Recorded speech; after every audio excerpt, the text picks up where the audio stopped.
from which there is little chance of escape. A sea angel, no bigger than your little finger. It's eaten little for months. Its empty stomach glows orange.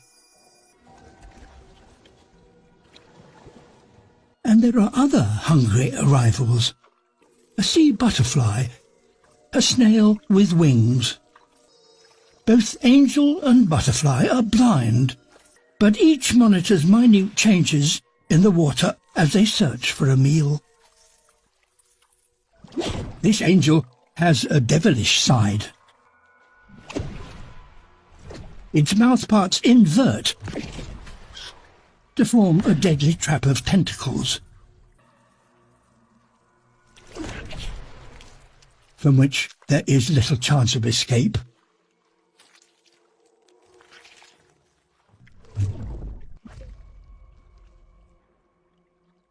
With a stomach full of prey, this angel has lost its glow, but not its appetite.